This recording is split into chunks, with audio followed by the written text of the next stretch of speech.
Oke, assalamualaikum warahmatullahi wabarakatuh.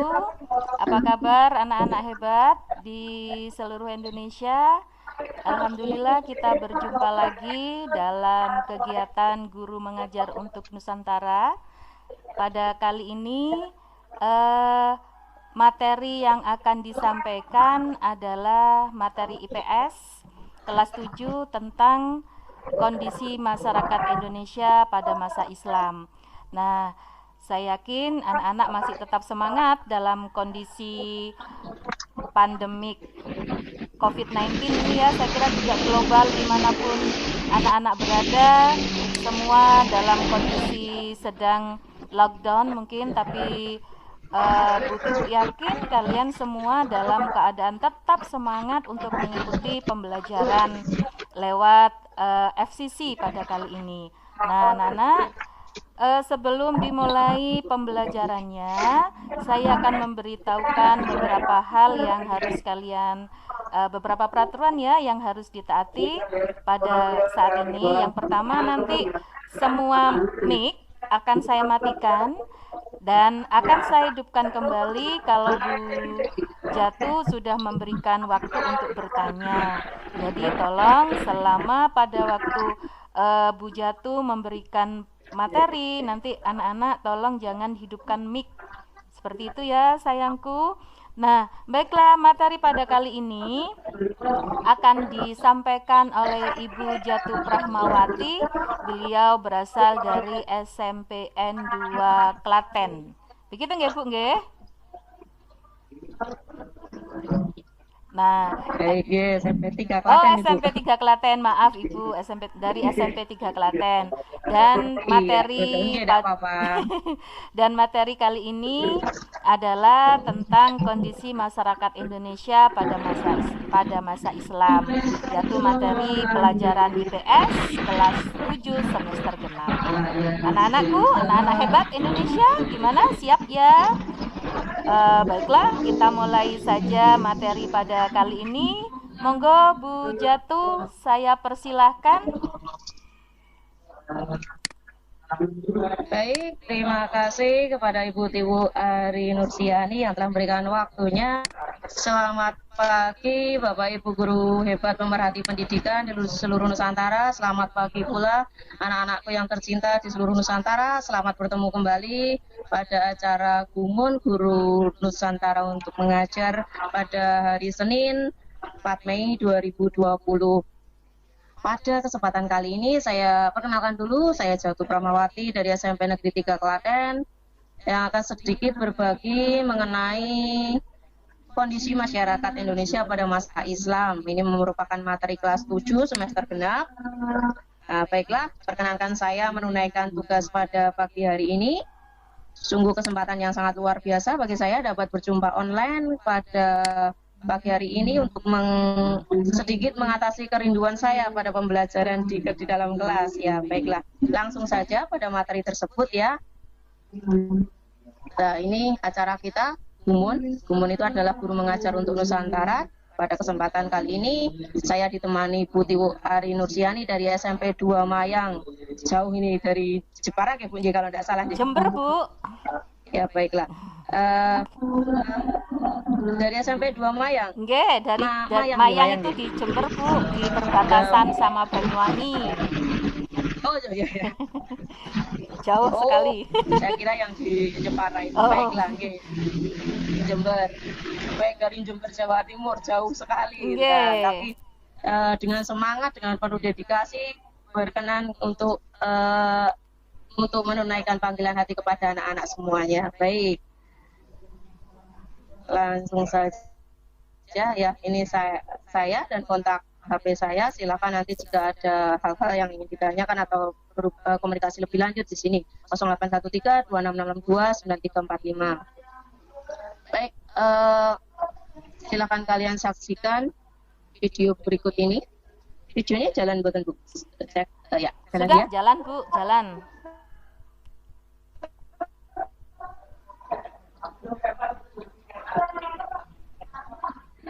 Jalan, oke. Kalian saksikan dulu sebentar.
Baik, itu tadi sedikit cuplikan. Untuk lebih lanjutnya nanti kita akan bahas di belakang.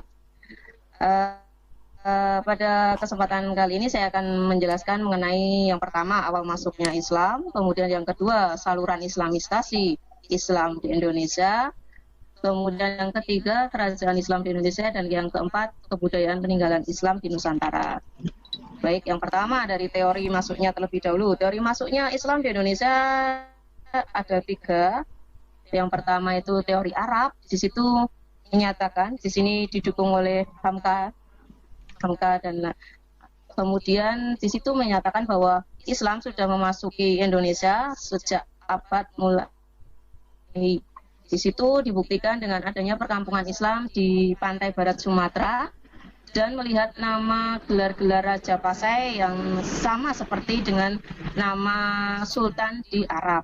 Jadi berdasarkan bukti-bukti tersebut, maka teori Arab ini menyatakan bahwa Islam sudah mulai masuk di Indonesia pada abad ke-7 Masehi. Kemudian teori yang kedua Persia. Persia di sini menyatakan bahwa Islam masuk di Indonesia pada abad ke-13. Hal ini dilihat dari bukti yang ditinggalkannya bahwa tradisi budaya yang sama antara Asyura, Tapot, bubur suro dengan tradisi tahunan yang ada di negara Persia sana, yang ada di daerah Persia. Kemudian teori yang ketiga, teori Gujarat. Teori Gujarat ini menyatakan bahwa Islam masuk di Indonesia mulai abad ke-13. Hal ini dibuktikan dengan adanya batu nisan Malik al-Saleh, di mana di situ hampir sama dengan dilihatnya dengan yang ada di Gujarat. Jadi seni-seninya hampir sama dengan yang di negara Gujarat India mas di sini maksudnya. Kemudian catatan Marco Polo yang menyatakan bahwa dalam kunjungannya di Indonesia sudah mulai ada para pemeluk agama Islam. Baik, itu. Kemudian yang kedua saluran islamisasi di Indonesia. Yang pertama jelas perdagangan, karena letak strategis Indonesia sehingga menjadi sebuah daya tarik bagi para pedagang-pedagang Arab, Persia, Gujarat maupun dari Cina untuk mengembangkan kegiatan perdagangan mereka. Kemudian saluran yang kedua adalah pernikahan. Pernikahan, banyaknya pedagang Islam dari berbagai negara sambil menanti angin untuk kembali ke negara mereka masing-masing, sambil menanti angin muson, maka mereka menetap sekitar beberapa bulan, sehingga selama menetap di Indonesia mereka lama-lama berbaur dengan pribumi, lama-lama berbaur dengan masyarakat, sehingga mereka akhirnya menikah diantaranya menikah dengan para bangsawan dan ataupun pribumi yang ada di Indonesia. Kemudian yang ketiga melalui sarana pendidikan. Sarana pendidikan di sini mereka mendirikan madrasah, pesantren untuk mendidik para santri, sehingga orang-orang yang belajar di situ ketika mereka kembali ke daerah masing-masing kemudian menyebarkan agama Islam kepada masyarakat setempat. Kemudian saluran yang keempat adalah seni budaya. Seni budaya di sini selain pendidikan, para ulama juga menyebarkan agama Islam dengan seni. Seni di sini seperti Wali Songo yang terkenal Sunan Kalijogo memilih wayang sebagai media dakwah, sehingga karena wayang pada zaman dahulu sangat dekat dengan masyarakat, sehingga wayang ini dipilih untuk sebagai media dakwah dan menyebarkan agama Islam. Kemudian seni ukir, kemudian kaligrafi, jadi semacam seni yang dituliskan dalam seni tulisan ayat-ayat Al-Quran dituliskan dalam jadi karena dalam agama Islam kan tidak diperkenankan menggambar manusia, sehingga menggunakan seperti teknik sulur dalam tanaman seperti itu. Kemudian babat seni seni karya sastra juga digunakan sebagai media menyebarkan agama. Kemudian seni musik, ada juga seni tari seperti tari sedati, tari saman. Di situ diselipkan dalam nyanyiannya, dalam pengiring lagunya itu ayat-ayat atau sholawat Nabi, nah semacam seperti itu. Jadi untuk menyebarkan agama Islam. Kemudian politik di sini ditempuh dengan cara raja. Jadi ketika sudah menaklukkan seorang raja, maka mau tidak mau rakyat di wilayah kekuasaannya juga akan mengikuti rajanya. Jadi ketika raja sudah ditaklukkan, kemudian berpindah menjadi Muslim, maka rakyat pun juga akan mengikutinya. Demikian secara politis. Lanjut pada kerajaan Islam di Indonesia atau yang dinamakan kesultanan. Kalau dalam istilah Islam namanya kesultanan, kalau kerajaan di Hindu-Buddha baik. Tapi untuk lebih, artinya yang pertama Kesultanan Samudra Pasai. Itu terletak di Loksmawe atau sekarang sebuah daerah di Aceh Timur sana. Ini dilihat dari peninggalan yang ada. Peninggalannya berupa nisan dan makam rajanya tentu saja ya. Kemudian raja yang terkenal di sana Sultan Malik Al-Salah sebagai pendiri, kemudian Sunan Zainal Abidin sebagai sultan yang terkenal. Karena pada zaman ini, pada Sultan Zainal Abidin ini, Samudra Pasai mencapai kemakmurannya. Namun kemundurannya karena adanya serangan dari Portugis, sehingga mau tidak mau Samudra Pasai mengalami kemunduran dan akhirnya ditaklukkan oleh Kesultanan Aceh Darussalam. Lanjut pada Kesultanan Aceh Darussalam. Aceh Darussalam terletak di Kota Raja Banda Aceh. Hal ini dapat dilihat dari peninggalan yang ada, yaitu salah satunya kitab Bustanul Salatin, sebuah kitab yang menceritakan tentang sejarah sultan-sultan yang pernah memerintah di situ dan kehidupan sekitar kehidupan kerajaan atau Kesultanan Aceh Darussalam. Kemudian di sini pendiri kerajaannya Sultan Ali Mughayat Shah. Dan raja yang terkenal adalah Sultan Iskandar Muda. Pemerintahannya Sultan Iskandar Muda, Aceh dapat mencapai kemakmuran. Kemudian kemundurannya karena adanya, yang ini terpotong guys sedikit. Kemundurannya dikarenakan perpecahan antara golongan TUku dan Tengku, golongan antara bangsawan TUku maupun golongan kaum ulama atau Tengku, sehingga lama kelamaan Aceh Darussalam pun mengalami kemunduran. Dan setelah kejadian adanya perpecahan antara bangsawan dengan kaum ulama, masuklah VOC sehingga mendominasi pemerintahan di Aceh Darussalam. Kemudian kesultanan yang ketiga adalah Kesultanan Demak, terletak di Bintoro, daerah selatan Demak. Peninggalan Kerajaan Demak ini berupa Babat Demak maupun Masjid Demak yang sangat terkenal dengan atap tumpangnya. Kalau tadi kalian memperhatikan di depan, saya contohkan satu gambar masjid dengan atap bertingkat-tingkat 3, itu adalah Masjid Demak, merupakan sebuah akulturasi antara Islam dengan Hindu-Buddha dengan budaya yang sebelumnya. Hal ini berarti menunjukkan toleransi keagamaan yang sudah sangat kuat pada zaman dulu. Baik, lanjut saja. Pendirinya adalah Raden Patah. Raden Patah ini merupakan bawaan dari Majapahit, namun ketika sudah bisa mengembangkan diri, Demak kemudian memisahkan diri dan mendirikan sebuah kesultanan. Dengan sultan yang termasyhurnya adalah Sultan Trenggono, namun kemundurannya seperti biasa, adanya perselisihan atau perang saudara antara Sultan Prawoto dengan Pangeran Sekar Seto-Enlepen.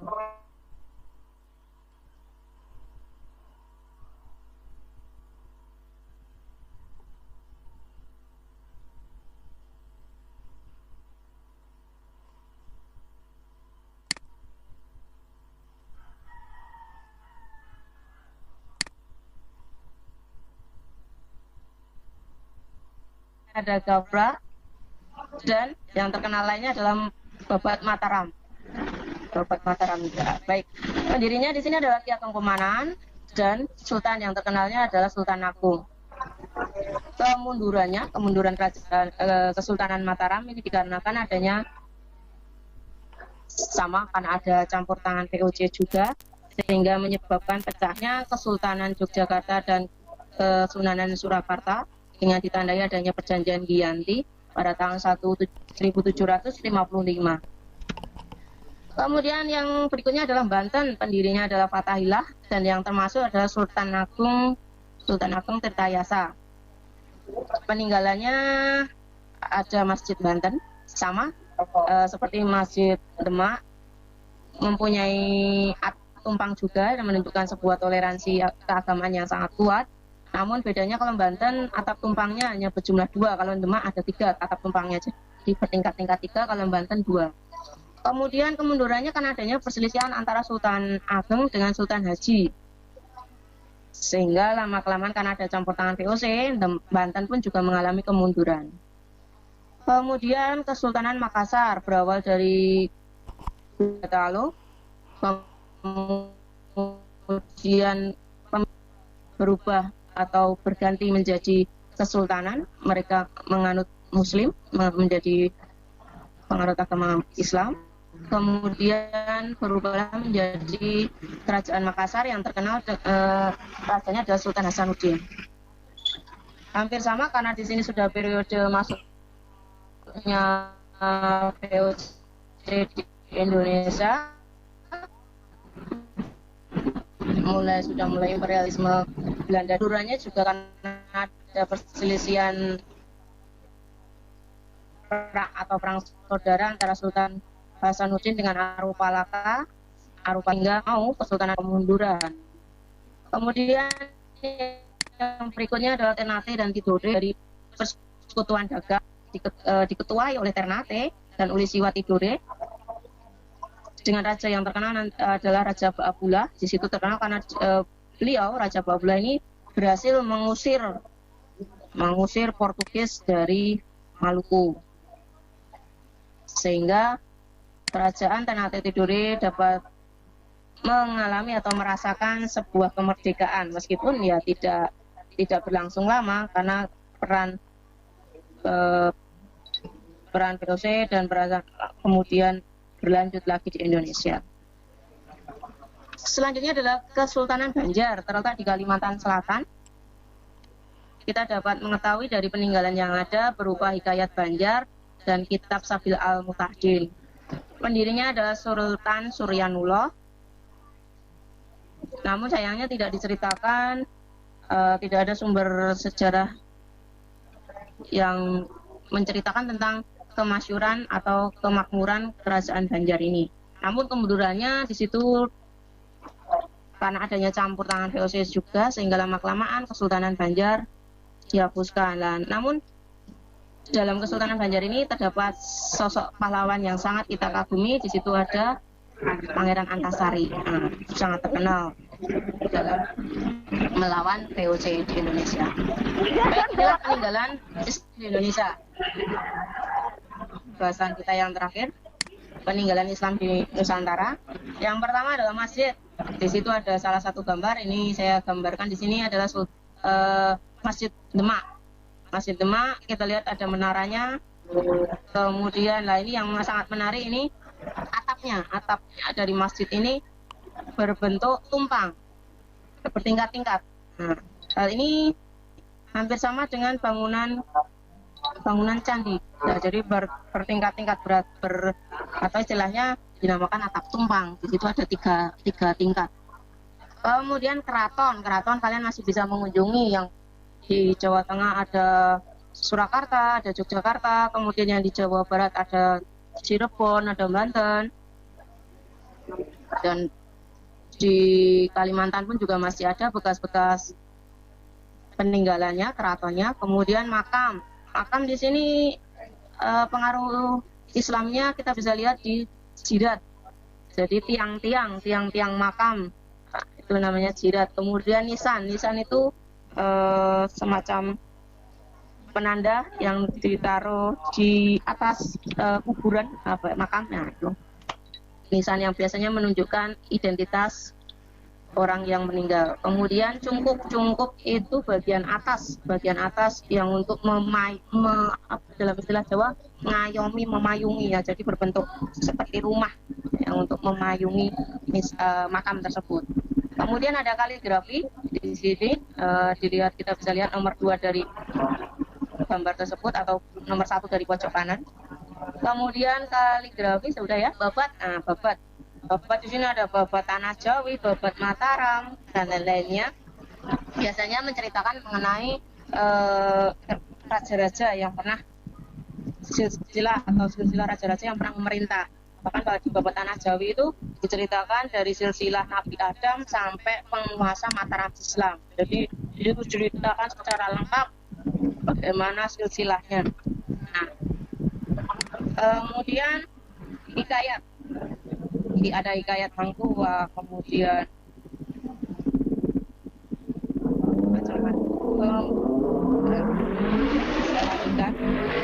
ada suluk Ijil, ada suluk Ijil. Di sini menceritakan seorang mantan perwira Majapahit, diceritakan perwira tersebut perwira yang kerdil. Apakah kerdil di sini dalam arti fisik atau mungkin kerdil dalam arti kepangkatan, karena dia hanya bawahan, kurang begitu jelas juga, karena dalam suluk kadang menggunakan bahasa kiasan. Namun di situ diceritakan bahwa seorang anggota bekas perwira di Majapahit, yang di situ diceritakan kerdil yang menganut agama Muslim, jadi diceritakan di situ. Lanjut pada seni tari ya, di situ ada gambarnya, ada tari saman dan sewudati. Nah, di situ dalam tarian tersebut dilantunkan dalam pengiring tariannya itu sholawat Nabi. Jadi lewat seni tari pula agama Islam juga disebarkan, sehingga terkenal dengan jalan damai karena tidak menggunakan cara-cara paksaan atau kekerasan. Jadi lebih mudah diterima dengan lapang dada oleh masyarakat, sehingga banyak pengikutnya sampai sekarang juga masih nomor 1 di Indonesia. Kemudian ada wayang. Wayang di situ digunakan sebagai sarana dakwah juga. Yang paling terkenal menggunakannya adalah Sunan Kalijogo. Beliau sangat terkenal menggunakan wayang sebagai sarana dakwah. Karena wayang itu sangat dekat dengan masyarakat, sehingga mudah diterima oleh masyarakat dari berbagai lapisan. Kemudian ada grebek, dan kalian bisa menyaksikannya di Solo maupun Yogyakarta. Nah, jadi sekaten dan grebek merupakan tradisi Islam juga, percampuran budaya juga setempat, tetap menghormati budaya setempat lokal, namun untuk sebagai sarana juga dalam menyebarkan agama, sehingga tradisi agama ini masih dilestarikan sampai dengan sekarang. Baik, itu tadi pemaparan dari saya mengenai kehidupan masyarakat Indonesia pada masa kedatangan Islam. Jika ada pertanyaan, silakan disampaikan.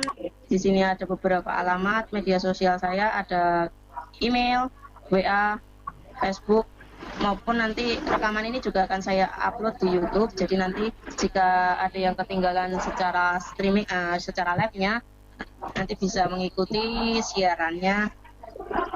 Akan saya kirimkan di channel YouTube saya di Datuk Rahma. Baik. Itu tadi pemaparan dari saya. Untuk anak-anak dalam sesi ini nanti akan ada satu kuis dari saya. Nanti siapa yang mengirimkannya bisa dikirimkan melalui chatting. Di situ kalian tuliskan satu soal kuis. Kalau kalian tadi mengikuti dari awal sampai akhir, pasti tentu bisa menjawabnya. Baik, kuis dari saya, apakah nama perkampungan umat Muslim yang ada di Sumatera, pantai barat Sumatera tadi. Jika benar, maka karya saya akan saya berikan pada kalian yang menjawab benar. Jangan lupa menuliskan alamat yang bisa dihubungi supaya saya bisa mengirimkannya melalui kurir. Baik, untuk selanjutnya saya serahkan pada Bu Tiwu untuk memandu. Mungkin ada diskusi atau pertanyaan atau mungkin hal yang ingin disampaikan dari siswa-siswa. Terima kasih. Terima kasih Bu Jatuh pemaparannya tentang keadaan masyarakat Islam. Baiklah anak-anak, sebelumnya tadi Bu Jatuh sudah memberikan kuis. Kuisnya yaitu apakah nama perkampungan umat muslim yang ada di Sumatera. Ayo kalau sudah bisa menjawab, anak-anak hebat langsung dijawab di chat ya.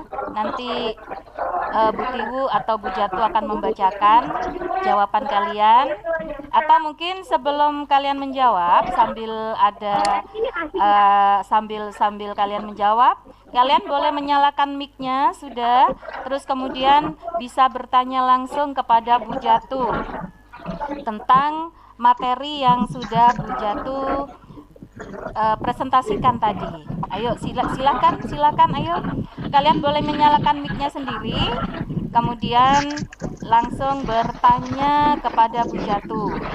Boleh bertanya, kalau malu boleh lewat chat, boleh kalau kalian mau langsung boleh, silakan. Ayo. Ini kebanyakan muridnya Bu Jatuh ya, Bu Jatuh sepertinya.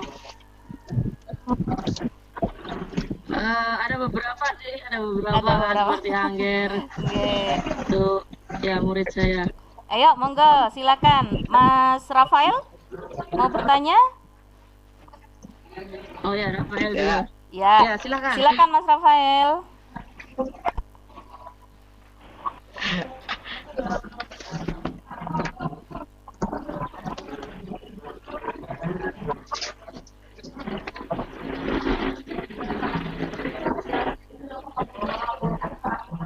Oh, Mas Rafael gak jadi bertanya, sudah dimatikan mic-nya. Ayo, silakan siapa yang mau bertanya anak-anak? Tentang materi tadi. Mungkin malu-malu itu, Bu. Oh iya, malu-malu. Nggak usah malu-malu. Nanti ini materi ini nanti akan dikeluarkan sama Bu Jatuh pada waktu ujian online kenaikan. Ayo, bertanya.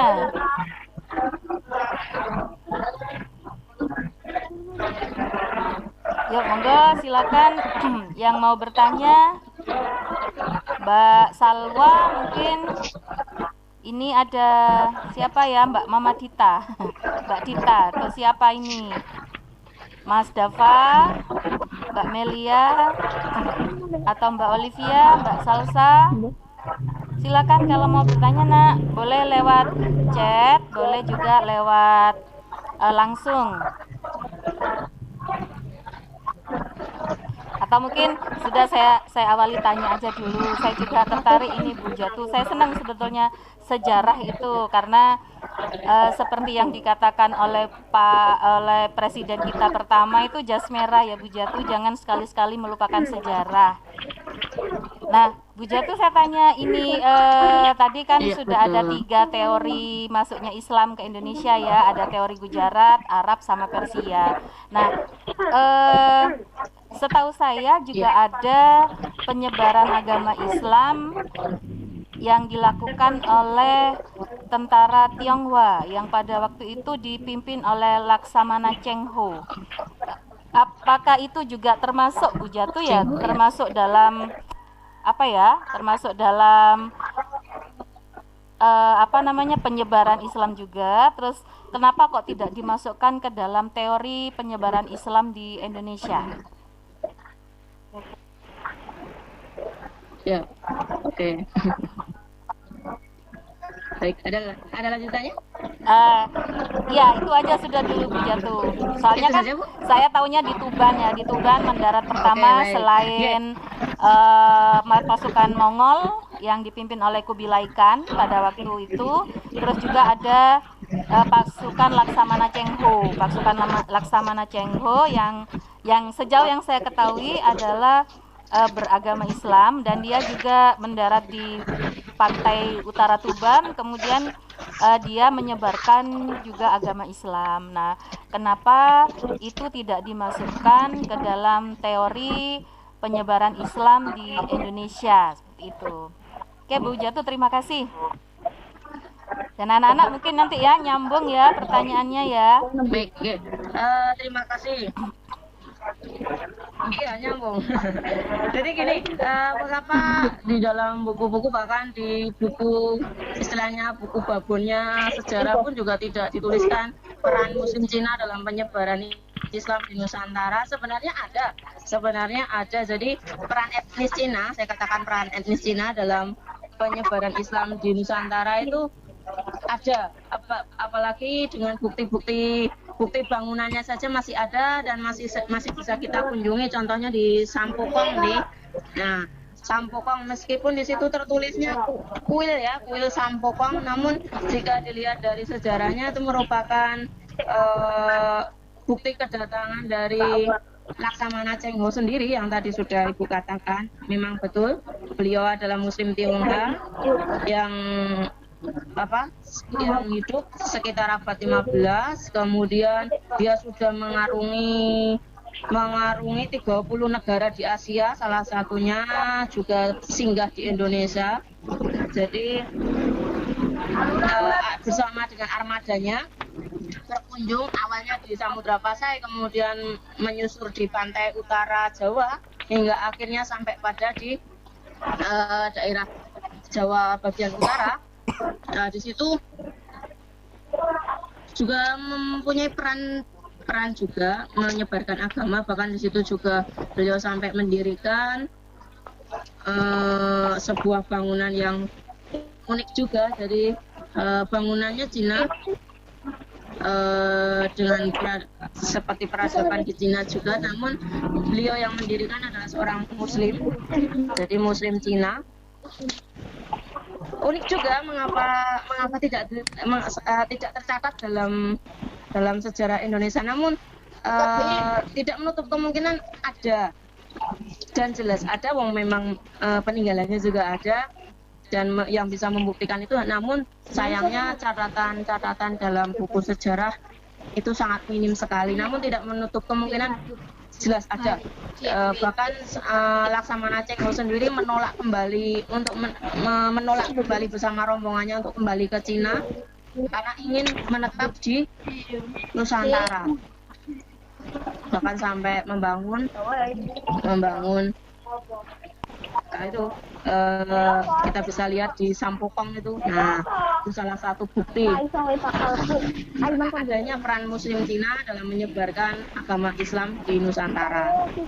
Namun yang ada di buku-buku yang tercatat di dalam buku sejarah pun juga yang mungkin karena dilihat dari besarnya pengaruh. Jadi besarnya pengaruh pedagang lebih besar dari pedagang Arab. Jadi menempatkan posisi teori Arab itu di paling atas, karena mungkin dilihat dari besarnya pengaruhnya dan jumlah pedagang yang keluar masuk di Nusantara lebih banyak dari Arab. Demikian Ibu, semoga bisa sedikit membantu pertanyaan yang muncul dari Bu Tiwu. Oke, terima kasih Bu, terima kasih sudah puas saya. Baik anak-anak, mungkin ini Mbak Salsabila mau tanya Mbak, ayo silakan. Mbak Salsabila yang pakai kerudung merah ya? Ayo, jangan malu-malu. Tidak usah malu. Bertanya sekaligus jawab pertanyaannya Bu Jatuh. Lumayan loh, door prize-nya keren loh. Rugi kalian tidak jawab door prize-nya dari Bu Jatuh. Nyesel nanti ya, pokoknya nyesel. Saya sudah menyiapkan 3 bukunya. Namun saya lupa memfotonya, saya lupa memotretnya. Tapi yang jelas sudah saya siapkan 3 buku untuk Oke, itu. Ayo, anak-anak, silakan dijawab pertanyaannya dari Bu Jatuh. Eman-eman kalau kalian tidak menjawab. Ayo silakan, siapa yang mau menjawab? Bukunya menarik kok. Satu berjudul Berawal dari Cinta, yang kedua Yes. sebuah novel, sepucuk surat untuk Naila apa ya, saya lupa judulnya. Oke, Kemudian sip. yang satu juga sebuah cerpen. Nah, jadi pasti sangat menarik untuk mengisi liburan kalian selama kondisi pandemi ini. Ayo silakan, ayo yang mau, ayo gak usah malu-malu, langsung dihidupkan sendiri mic-nya ya. Terus kemudian langsung menjawab. Ayo, siapa ini? Ada Mbak, tadi siapa tadi, Mbak Salsabila ya? Mbak Salsabila ada. Terus kemudian alhamdulillah Mbak Mama Dita. Kenapa harus Ayo, silakan, melebarkan? nanti bukunya tak kasihkan Bu Tiwu. Ayo, oh iya, atau kasihkan Bu Tiwu semua ya bukunya. Mbak Dita, ayo Mbak Dita jawab sayang. Oke, siap, boleh. Ayo, Kalau anak-anak pada malu, biasanya malu-maluin loh Bu. Oh gitu. Apa nama perkampungan Muslim yang ada di Sumatera? Itu pertanyaannya dari Bu Jatu. Ayo, masa tidak bisa? Yuk cari jawabannya, langsung dijawab saja. Ayo silakan. Siapa ini? Ayo. Ada Mas Angger, Mbak Salsabila, Mas Rafael, Mas Arsyad. Ayo silakan yuk nak. Mas Arsyad mana sudah? Ayo silakan diisi lagi. Kenapa malu? Ayo. Wah, kenapa ini kok malu? Padahal nanti suaranya masuk YouTube-nya, masuk channelnya Bu Jatu loh. Ayo anak-anak.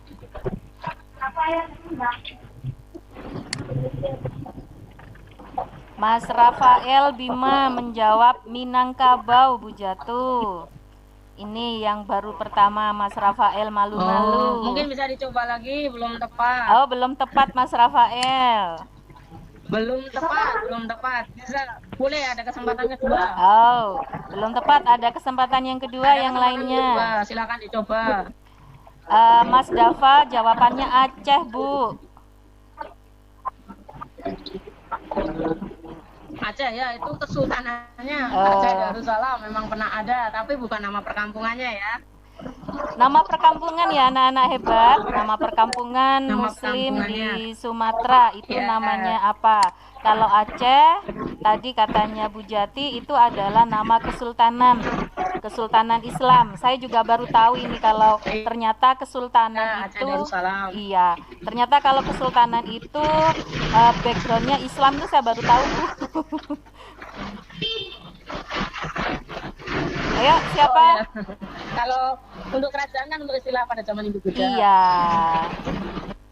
Ya itu saya baru tahu. Oh ternyata ya, saya pikir apa ya bedanya dulu kerajaan sama kesultanan. Saya pikir memang beda aja karena nama apanya ya, nama rajanya ada raja, ada sultan.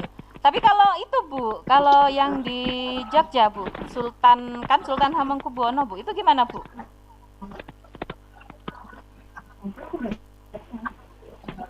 Iya, itu juga salah satu pecahan Mataram Islam. Dulu kan bersatu antara Surakarta dengan Yogyakarta itu kan menjadi satu, namanya Mataram Islam. Namun karena ada pengaruh VOC sehingga adanya perjanjian Giyanti, maka supaya VOC lebih mudah dalam mengadu domba, istilahnya dalam mencampuri urusan pemerintahan, maka pada waktu itu juga ada perselisihan antara penguasanya sehingga lebih mudah untuk diadu domba, sehingga terpecah menjadi dua, Kasunanan dan Kasultanan. Kasunanan untuk di Surakarta, Kasultanan yang di Yogyakarta. Yogyakarta sendiri pun juga pecah menjadi dua, Hamengkubuwono dengan Pakualaman. Oh, gitu. Oh, jadi beda ya Bu, Pakualam sama Hamengkubuwono itu ya? Iya, beda. Oh, saya pikir Pakualam itu apa ya, sama dengan Patih, begitu. Ternyata enggak ya Bu ya, beda ya. Jadi Paku Alam itu sendiri. Beda. Gitu. Terus kalau itu Bu, kalau di sini ya. Namun lebih eksis di kesultanannya. Oh gitu. Kalau anu Bu Jatuh, wah ini kita diskusi. Waalaikumsalam. Kita diskusi sendiri nih. Kalau misalnya di itu Bu, di mana ya? Di apa itu namanya? Di Jember sendiri itu ada tradisi Bu. Saya juga nggak tahu itu apakah di Jawa Tengah juga ada ya, yaitu tradisi mocopat Bu. Tradisi mocopat berarti menyanyikan lagu-lagu bahasa Jawa begitu, apakah atau bagaimana? Iya, penangkapan saya. Iya, mocopat itu apa juga anu ya Bu ya? Apa juga peninggalan dari Islam ya Bu ya? Peninggalan dari apa ya? Pada waktu penyebaran agama Islam ya Bu. Soalnya lagunya itu kalau di sini sih Bu, iya kalau di Jember sih karena syairnya mungkin bisa. Nggak bisa saya. Kalau di Jember itu sih itu Bu, apa? Mungkin bisa dibacakan. Ya itu sulit sekali Bu bacanya karena ada nadanya sendiri sepertinya. Terus saya juga belum pernah lihat bukunya mocopat. Itu bukunya bagaimana? Katanya sih tulisan Jawa seperti itu. Cuman lagu-lagunya itu kadang seperti sedih begitu.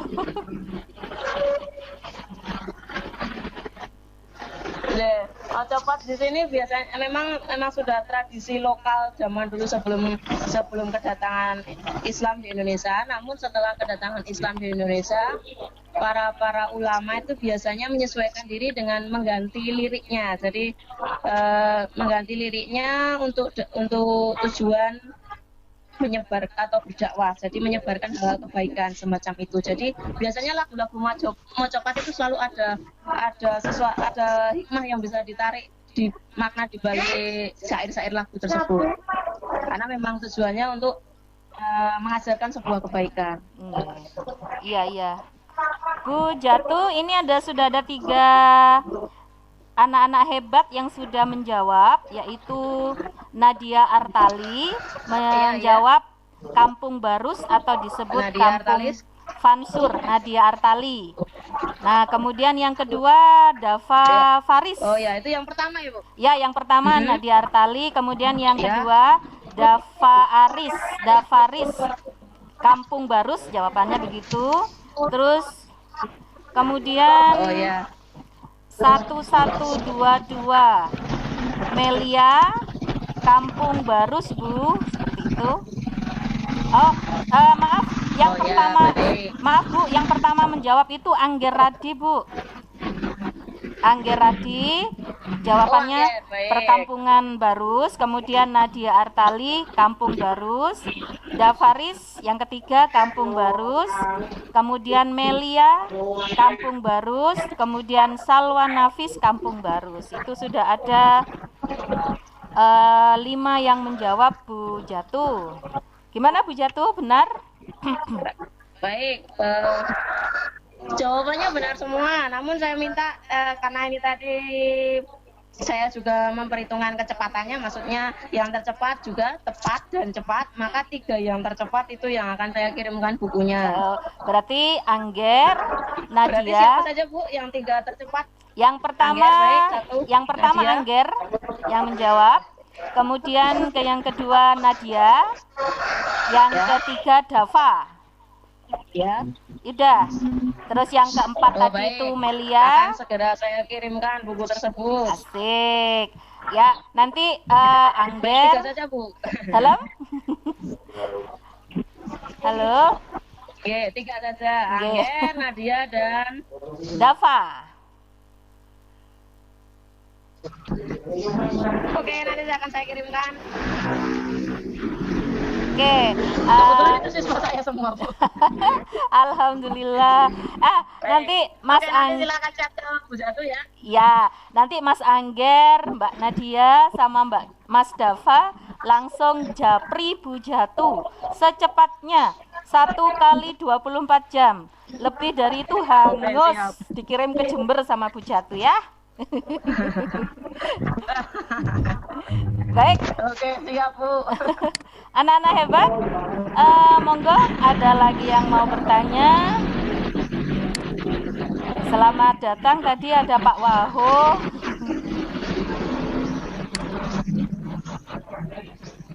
Selamat datang Pak Waho. Mungkin sudah Pak Wahono berkenan datang. Iya, berkenan hadir terima tadi. kasih. Iya, tapi mungkin beliau sudah live karena sibuk harus ke link lainnya Bu, karena kita mungkin bersamaan dengan yang dari SMA atau SD. Iya, saya memaklumi kesibukan beliau. Oke. Baik anak-anak hebat, bagaimana? Ayo tanya dong.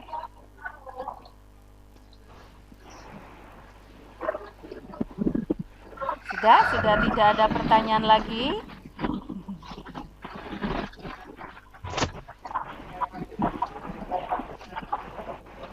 Bagaimana Bu Jatu, maaf, ini sudah tidak ada lagi pertanyaan dari anak-anak hebat. Tampaknya mereka sudah paham semua tentang materi ini. Bahkan bisa dilihat tadi 3 orang anak bisa menjawab dengan tepat ya. Selamat buat Mas Angger, Mbak Nadia sama Mas Dava tadi. Segera ya, langsung japri Bu Jatu ya. Bisa diambil di sekolah langsung, mungkin kangen sama Bu Jatu, kangen sama sekolah. Lama nggak ke sekolah.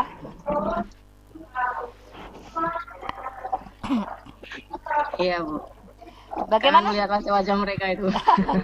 Iya Bu, ngangenin anak-anak itu sebetulnya. Sudah kangen melihat wajah-wajah mereka. Sama Bu, sama saya sudah lama nggak ngomelin anak-anak itu rasanya, ya Allah. Iya betul. Rasanya kangen sekali ya Bu ya. Betul. Bagaimana Bu Jatu? Ini sepertinya sudah tidak ada yang bertanya. Atau Mbak Teresia mau bertanya? Mbak Teresia atau siapa? Mbak Dita? Silakan Nak, kalau bertanya dihidupkan mic-nya, dihidupkan sendiri mic-nya. Mas Dava mungkin mau bertanya, tapi anak-anak ini hebat, mereka sudah menyimak, meskipun tidak bertanya mungkin malu.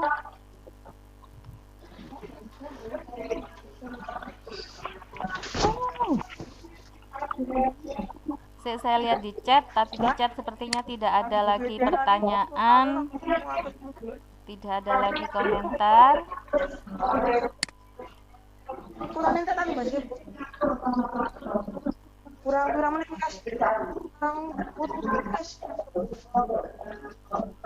Baik, mungkin Iya Bu Jatu, gimana?